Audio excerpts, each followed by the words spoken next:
Bem, pessoal, agora a gente vai resolver aqui algumas questões, tá? Questão número 1 é do Cefet do Paraná.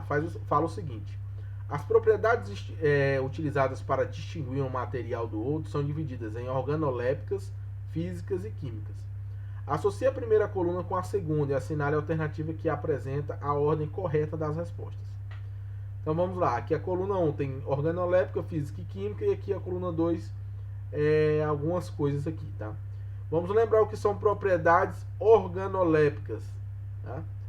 Organolépticas tem a ver com aquelas propriedades que os nossos sentidos podem distinguir, ou seja, o cheiro, o olfato, o tato, o paladar. Então, quais desses aqui se encaixam? Tá? Então, a primeira aqui, ó, sabor, ponto de fusão, combustibilidade, reatividade química, densidade, odor, odor também, odor aqui, ó, A. Tá? Ponto de ebulição, não. Então, propriedade organoléptica, sabor e odor. Propriedades físicas tem a ver com as dimensões, com o estado de agregação da matéria e a questão de ponto de fusão, de ebulição, ou seja, os pontos em que a matéria muda de um estado físico para o outro. Então aqui, ó, propriedade física, a gente tem associado aqui, ó, ponto de fusão, densidade, que é B, e ponto de ebulição, aqui também é B. O que sobrou aí para propriedades químicas? Combustão, C, e reatividade química. Então, A, B, C, C, B, A, B. Questão número 2. O aquecimento global já apresenta sinais visíveis em alguns pontos do planeta. Em uma ilha no Alasca, na aldeia de Shimaref, por exemplo, as geleiras já demoram mais a congelar no inverno, descongelam mais rápido na primavera e há mais icebergs. Desde 1971, a temperatura aumentou em média 2 graus Celsius. As mudanças de fase descritas no texto são respectivamente... Então ele quer saber que mudança de fase é essa que ele está falando na questão das geleiras congelarem e descongelarem. Solidificação e fusão, solidificação e condensação, sublimação. Qual que é o ponto que está ligado quando você transforma do sólido para o líquido e do líquido para o sólido? É a fusão e a solidificação. Então aqui, ó, é letra A, tá? Então, solidificação do líquido para o sólido, fusão do sólido para o líquido, tá? É quando a geleira descongela e depois congela novamente. Questão número 3, da PUC de Minas. Leia atentamente os processos cotidianos seguintes: secagem de roupa no varal, fabricação caseira de pães, filtração de água pela vela do filtro, avermelhamento de uma palha de aço umedecida, formação da chama do fogão a partir do gás de cozinha. Constitui fenômenos químicos. Então, o que ele quer saber? Qual desses aí constitui um fenômeno químico?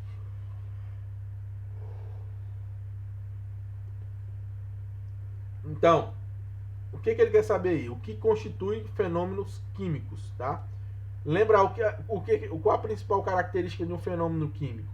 É aquele que altera a estrutura da matéria, o que transforma uma coisa em outra. Então, quais desses aqui está transformando uma coisa em outra? Não tem volta. Secagem de roupa do varal? Não. Fabricação de pães? Sim. Filtração de água pela vela do filtro?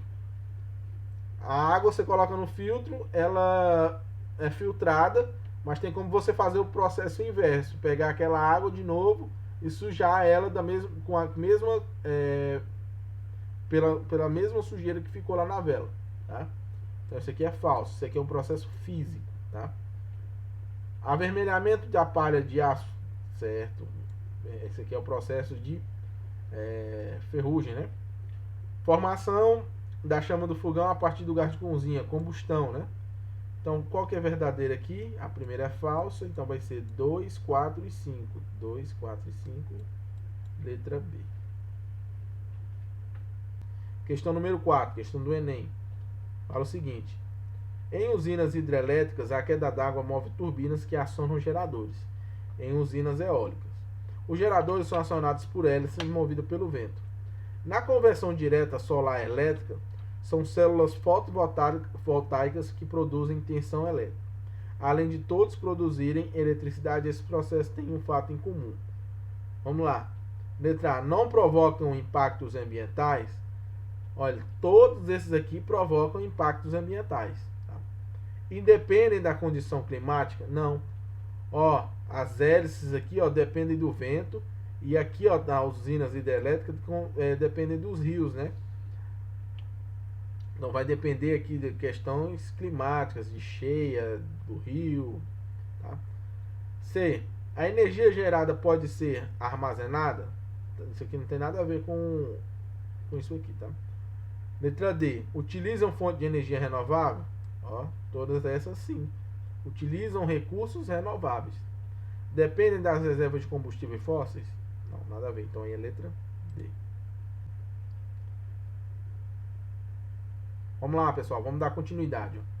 Número 1. Define-se matéria como tudo aquilo que tem massa e ocupa lugar no espaço.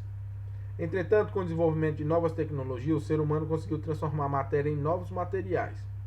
Uma porção limitada de matéria passou a ser denominada corpo, e uma porção de matéria com finalidade específica passou a ser denominada objeto. Classifique os itens a seguir como matéria, corpo ou objeto. Então é só classificar esses itens aqui como matéria, corpo ou objeto. Então vamos lá. Vamos lembrar o que é matéria. Matéria é algo na forma bruta, tá?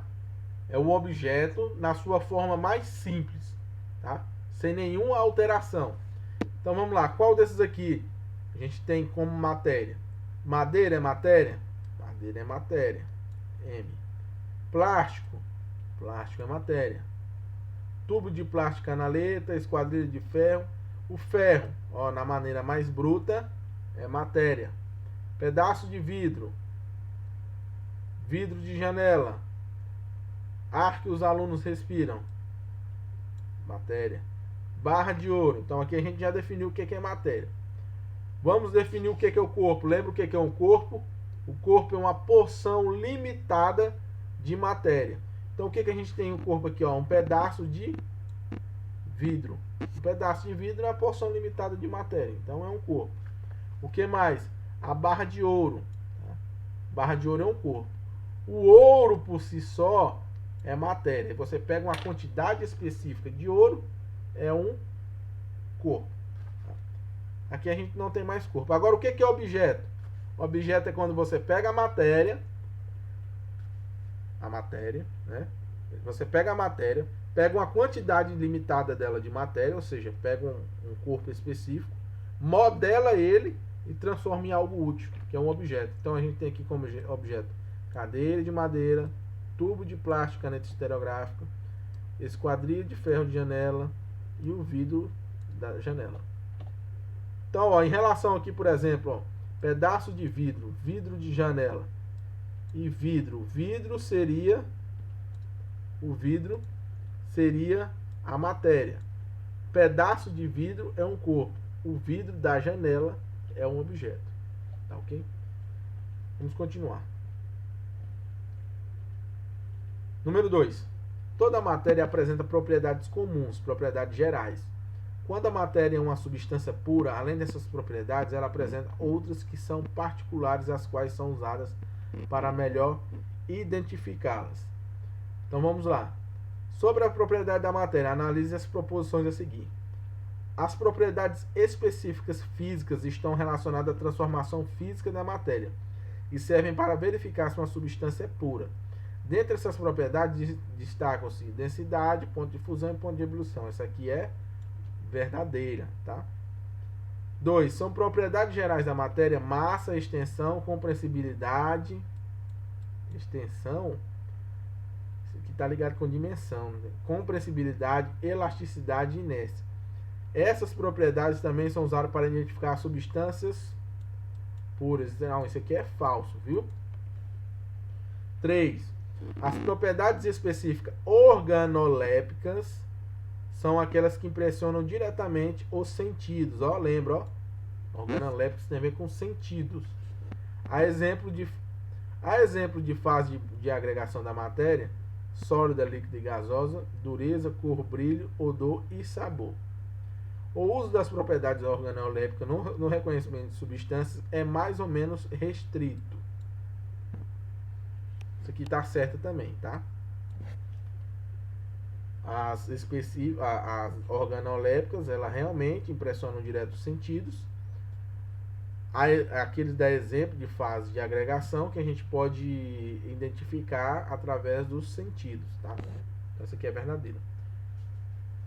Continuar. A combustibilidade, a oxidação e a fermentação são propriedades específicas que estão relacionadas a transformações químicas da substância. Verdadeira também, ó. Aqui você está mexendo com a matéria. Combustão, oxidação, fermentação. Você está alterando a matéria, tá? Então isso aqui é uma transformação química. O sabor azedo dos ácidos é uma propriedade específica funcional utilizada para diferenciar todos os ácidos. Não, todos os ácidos não, tá? Então, falsa, tá? Então vai ficar V, F, V, V. Então é 1, 3 e 4. Letra B. Vamos continuar. Observe a tabela que apresenta as temperaturas de fusão e de ebulição de algumas substâncias. Então a gente tem aqui algumas substâncias aí. Então vamos lá. Em relação às fases de agregação da substância, assinale a alternativa correta. 1 é sólido, ó, letra A. 1 é sólido a 25 graus Celsius. Então, ó, ponto de fusão. Quanto que é o ponto de fusão? Quando ele passa do estado sólido para o líquido. Então, aqui a gente tem fusão e aqui ebulição. A 25 graus Celsius, ele já está aqui, ó, pós isso aqui, ó. 25 ele vai estar por aqui, ó. Então ele já vai estar na fase líquida. Na sólida é abaixo disso aqui, ó, tá? Então isso aqui é falso. 2 é líquida a B. 2 é líquida a 80 graus Celsius? Não, 80 graus Celsius ele está depois aqui, ó, em 80. Então, ó, a 80 graus Celsius, essa 2 aqui, ela está já acima da temperatura de ebulição. Ele está na fase gasosa. Então, essa aqui também é falsa. 3 é líquida a 1000 graus Celsius. Ó, temperatura de fusão é a 801. Então, a 801 graus Celsius, ele vira líquido, tá? Essa substância. E só vira vapor a 1413. Então, 1000 aqui, ó, tá entre a fusão e ebulição. Então, esse aqui é verdadeiro. 4. É gasosa a 3.500 graus Celsius? Não, a 3.500 graus Celsius, ele está abaixo do ponto de fusão. Então, ele vai estar no estado sólido. Isso aqui é falsa. 5. É sólida a 100 graus? Não, a 100 graus ele está aqui, ó, entre a fusão e a ebulição. Então ele está líquido aqui, ó. Então é falsa. A alternativa certa é a letra C. Ó, vamos lá. Um estudante pensava em medir o volume de um parafuso grande. Para isso, colocou água em uma proveta, cilindro com graduação de volume, e determinou o volume da água colocada. A seguir, jogou o parafuso dentro da proveta e determinou novamente o volume.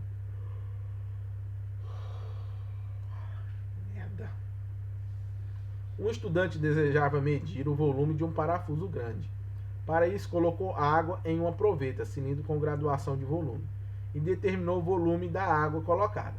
A seguir, jogou o parafuso dentro da proveta e determinou novamente o volume. Os desenhos a seguir ilustram o que ele observou. Então, ó, o que aconteceu? Inicialmente estava aqui no 80, e após ele colocar o parafuso aqui dentro, ele foi para 100 ml. Então, qual que é o volume do parafuso? Então, o volume do parafuso vai ser o volume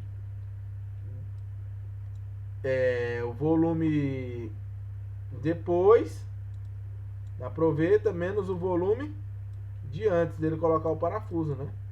Então vai ser 100 menos 80.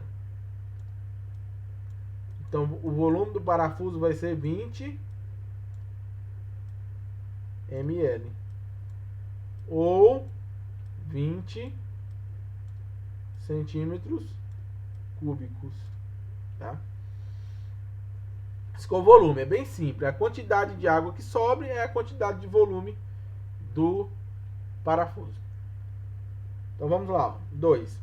Sabendo que a massa do parafuso é 157,4 gramas, determina a densidade do material de que ele é feito em gramas por centímetro cúbico.